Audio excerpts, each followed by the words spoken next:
Hey guys, this is Revenge. I'm a multi-season challenger and I'm known as one of the best Riven mains in NA. Today's guide, I'm going to show you guys how to carry a team against Quinn top, which is a pretty hard ranged matchup for Riven. And I'm going to give you guys tips on how to deal with ranged matchups and how to play around your jungler and all sorts of things. Let's get started. So from the start, let's talk about a setup. As you can see, knowing that it's a ranged matchup, it's smart to start Doran's shield and a pot, rather than longsword 3 pots, because Quinn will clearly outtrade you. And as for runes, going Conquer with Resolve is the best, and Resolve Tree being Second Wind and Shield Bash, because you know that you're going to need the Second Wind to regen HP after trades, and in ranged matchups, that's the most ideal thing that you can do. The reason for Conquer in a ranged matchup is you're not going to really want to be going for a lot of plays, like a winning lane mentality in this case. You're going to want to be farming for items, because Riven is a very strong scaling champion. Going for Conquer, which is more of like a scaling type rune, is actually really useful in this case, because then you could transition better into the early and mid game. You're going to be getting poked a lot, and shield is the best way to sustain that poke and survive the lane early. Moving on into the lane, a pretty rough early game start in this game actually. So as you can see, the enemy invades my bot side jungle and actually gets first blood on my support, which is tough. And it's actually something to keep in mind. Now, if you have a behind team in the early game, so here the Elise smites and steals red from my jungle, so I know now, starting this lane, okay, am I going to want to play aggressive or am I going to want her to push into me? Obviously, you're going to want the Quinn to push into you because you have a behind jungler and you need jungle help in a ranged matchup. So if you have a behind jungler in a ranged matchup and you're not going to be getting help, if you're shoving out here and your wave is right here, which is what would happen if I started Q, then Elise is going to come gank you very easily, and your jungle is not going to be able to do anything to help you. So that's always something to keep in mind. Now the lane's going to start, Quinn's going to shove out, and I'm going to start E here. So this is very important to know. I'm going to want to go for autos on these 3 melee creeps, because Quinn's clearly going to get her 3 melee creeps, and that's a lot of gold.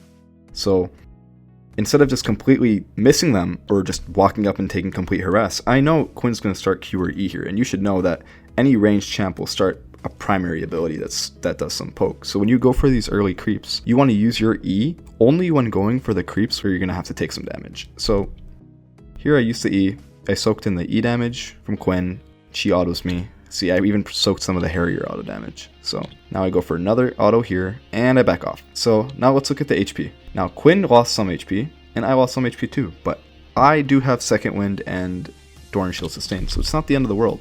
Now if you started Q there, you would get all 3 of those creeps, and you can maybe go in for some Q trade on Quinn, but she would win the long con trade, and it's just not worth it. Soaking up as much damage as I can with my E, just letting her, shove in the lane. I just wanted to try to get some of those creeps in with an E auto, but she hit 2 first, so she's going to win the trade very hard. And something you always want to be aware of is, when is my laner going to turn 2? If your laner is going to turn level 2, you know that they're going to have an extra ability on you to trade with you, win the trade essentially. So if you know that your laner is pushing the wave, you know they're going to get level 2 faster than you. So you don't want to get too deep like I just did there and take too much harass. So little mistake on my part, but not the end of the world. Now in this case, my jungle made a big mistake. He invaded when I do not have any pressure top lane and mid is even. So he invaded and he's going to pay the price. Not the end of the world. He was already behind in the start, so I knew I wasn't going to rely on him, and I'm not playing my lane to rely on him. So I'm going to let Quinn shove this in. Now what some junglers might do in this case, enemy junglers, is dive you, but in this case that didn't happen. At least just decided to invade. So you want to just keep soaking the trades with your E like I'm doing, and farming the creeps under tower. Pop my pot there, because I knew you want to not fall below half HP, especially seeing that there's fighting going on around you. So if you have a big wave under tower, which you usually will in ranged matchups, you just want to try to farm the creeps under tower. So here I just soften them up with my Q, farm them with Q, take some trade. It's bound to happen. As you can see here, my team is beginning to collapse on Elise, but I just used all my cooldowns on the wave, so I'm not going to be much help. In this case, I wanted to try to get some damage on Elise. I went for an E flash auto W, went for the Q. Elise repelled, and Kha'Zix is luckily able to pick her up for a 1-for-3 trade, but it's really not worth it. So as you can see, it's a really rough start in this case. Quinn's going to be extremely ahead of me in items, and I'm just farming. And that's really all you can do as Riven in the early game against range matchups. You just got to farm. Around level 4, 5, and 6, now you can begin to try something. Try some tradings. Try something to get you ahead of the lane. Which is exactly what I do here. So I EQ up to her. Go for the auto with the shield bash damage. That little extra damage always helps. Now I begin to Q away because I know Quinn's going to trade back with her Q. She's going to trade back with her E. And there it is. Quinn used her E very smartly. She E'd me in the middle of my third Q. This is something Quinn players try to do to Riven, because it's the best way that they can win a trade. So, now I begin to walk to the bush. Okay, in this case, I could do two things. I could walk up over here to dodge the Q, which is the first reason I walked in the bush. My goal is to dodge her Q, not get hit by it. Or I can keep running away. Ideally, you want to keep running away. The Q tags me. Now she has a Harrier auto on me, and it's going to do a lot of damage. So I soaked as much damage from that Harrier auto as I can with my E, and I E towards her, because I know my Q cooldowns are coming online. My Q cooldowns are coming online. I know that I could win a trade. Having the knowledge of when you could combo someone down as Riven is really important. I know I have Conqueror stacks right now. I know that I have a D Blade and D Shield, so some significant damage. Now even here you could see, Quinn has Pickaxe. She has a lot more damage than me. Raw damage, right? But I know that with a D Blade and my creeps helping, and a full Q combo, I could win the trade. So I went for it. I had to make sure I timed all my auto attacks perfectly. Q'd, auto, Q, auto, Q, auto, stun. Now ideally you want to go for an auto right away. And maybe I must have missed the auto. She E's me. Now look, she's in my creep wave. She dies. You automatically are in an advantage if you're fighting in your creep wave. So I shove the wave out. I back. But now my ally starts coming here for a gank, so like Lissandra's collapsing, so we just pick up a quick easy kill here on the Quinn, since everyone decided to collapse. Now, in lower elo games this might not happen all the time, but if your team is doing this where they're sacrificing wave mid, they're sacrificing pressure bot, because Alistar just straight up left the lane, they're funneling a lot of gold and priority onto you to carry. So I know that now my team is going for me carrying. I mean, as you can see, Kai'Sa just died bot lane. I'm now officially our carry, so I know I want to make plays on this Quinn. So that's what my team keeps doing. They help me make these plays on Quinn and get me ahead. Now, in some cases, this isn't always going to be the case. I mean, most of the time, ranged champs have lane phase priority. And it's just in this game where Riven can get ahead from getting a solo kill and then push that lead with lane phase priority, which is what you should try to always do. You should try to get your team to get the ranged champion behind. So we punish. Always punish the ranged champ, because if you punish the ranged champ in their strong point, which is lane phase, then they become useless later on when they group. We continue. So I'm playing pretty aggressive here because I see that my Alistar is on the top side of the map. So Elise comes in, I E her Q, ER, get the R cancel, I E the Q damage. Alistar comes in, I juke the spider right here. I walk down here, the spider walks in over here, but then I walked all the way to the side right here. So continue. Alistar goes in for his combo. I didn't use my third Q yet. Note that. I knew Quinn had E. I didn't use my third Q yet. So I go for the auto, go for the stun, and we finish her off. So I agreed over here, and I go for the Elise, which I shouldn't do because she is really, really fed. So that was a mistake on my part. We have a pretty big lead now. In terms of items, we have Tabi, we have Caulfield, so we have the CDR spike. We have that slight CDR spike in the early game, and we have the Tabi to sustain the damage from Quinn and Caitlyn later on. The Ruby Crystal is going to be turned into a Kindle Gem, because that's the next CDR item you can get. Really, really important buy. So in this case, you could see their bot lane is walking top, and my bot lane has already lost their tower. In that case, I know that I'm now going to be playing against their bot lane 1v2. Here, I place a ward in the tri-brush right away, because I know that Elise is usually going to come for a dive. When their bot lane is top, the jungler is going to want to follow them because they're the lane that's winning.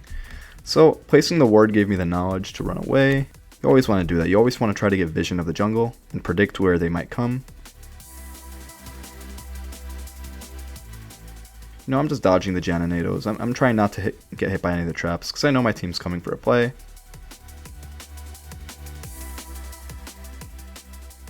Alright, here. So now, the Janina Tornado is coming at me. Always channeling the Hex Flash. I know we're going to be going for this play. So I ER and get out of range of the Nado, which is really key. And I flash Q, stun. I get Caitlyn and Elise in the stun. And I auto, Janna ulti, We have the always start WQ. The Kazakh's jumping in. I note that the Elise Cocoon is up. You always want to note that when you're starting a fight. What can CC me? What can mess me up? We know we have Janna ulti. We know we have Caitlyn E to get away. And we know that we have Elise Cocoon. So I sidestep the Cocoon just through a prediction. We don't have vision in this bush. You always want to try to predict. What will the enemy do? If I'm Elise, how will I want to CC Riven? I know Riven's going to want to run straight into the fight. So I'm going to try to CC her like this. She's not going to expect a sidestep out of nowhere. Messes with her and just outplays her. So my team's going for the Caitlyn. See, I thought that they were going to get the Caitlyn, so that's why I didn't go for the flash ulti. Now, here I go for the ulti. Elise flashes. And we don't really get anything, but regardless, we get flashes, and it was kind of unfortunate, but regardless, we got cooldowns out off of their carries, so here we see our team went in for a play. And again, we assess the situation. We know Caitlyn's pretty screwed. We know she's really low. We know Janna has ulti. So how are we going to get screwed over, right? Janna ulti. That's why we never want to use our third Q and get CC'd away like that. If some Riven players might do is they just Q and get knocked away in their third Q by the ulti, and then they have no cooldowns. But here we have the third Q in the ulti, so now we can begin to get the trade. I ulted over there to steal that because I know I'm our primary carry, and we want the gold onto me. So, Janna Nado's down now. We don't want to commit to anything. We can just go pick up the dragon. So, we start the dragon.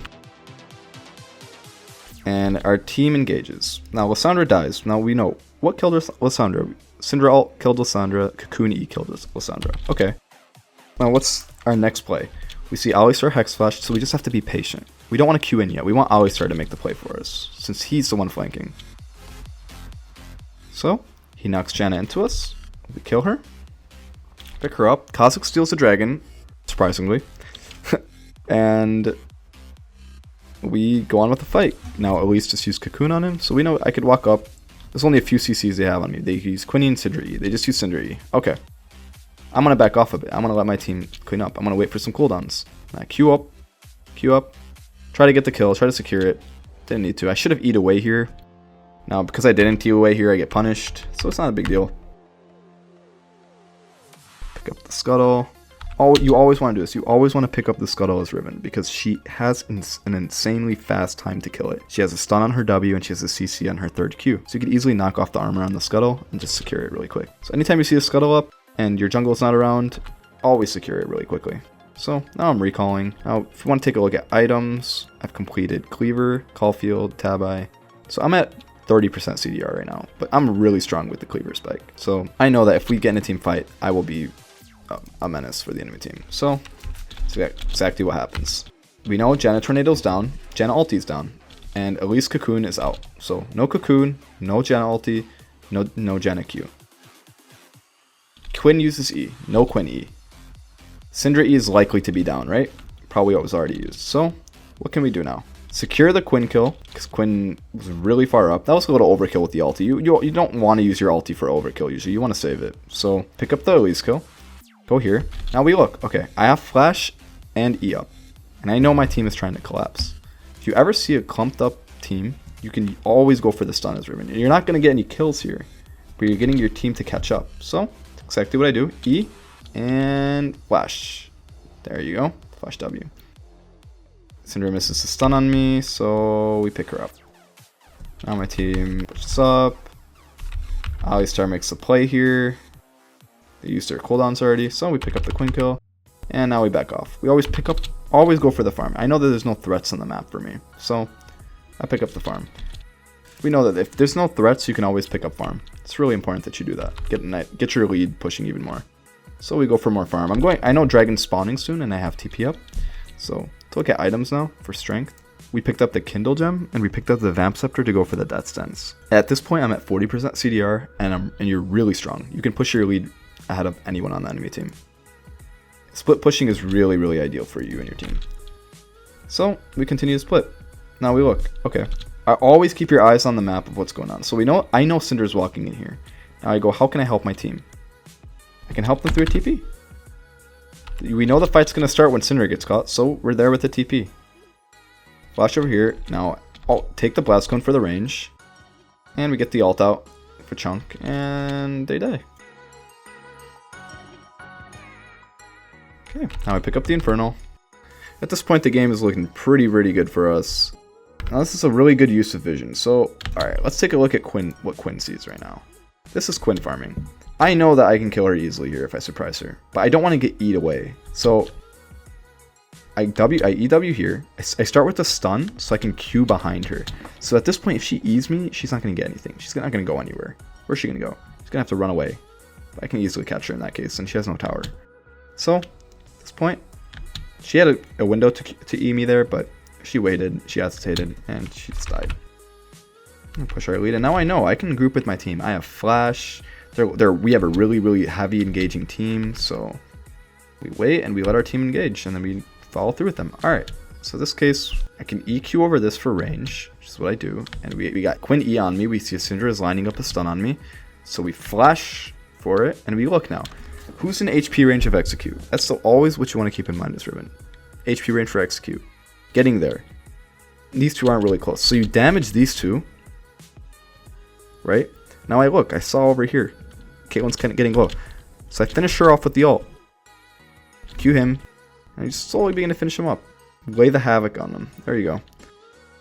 Now I go for the Elise because at this point we can just end the game. Try to eat the cocoon, but yeah, it doesn't matter. And there we go. Victory. And that's how it's done. And I hope you guys enjoyed. I hope you learned some things about team fighting and laning and how to think in the perspective of the enemy. Thanks for watching.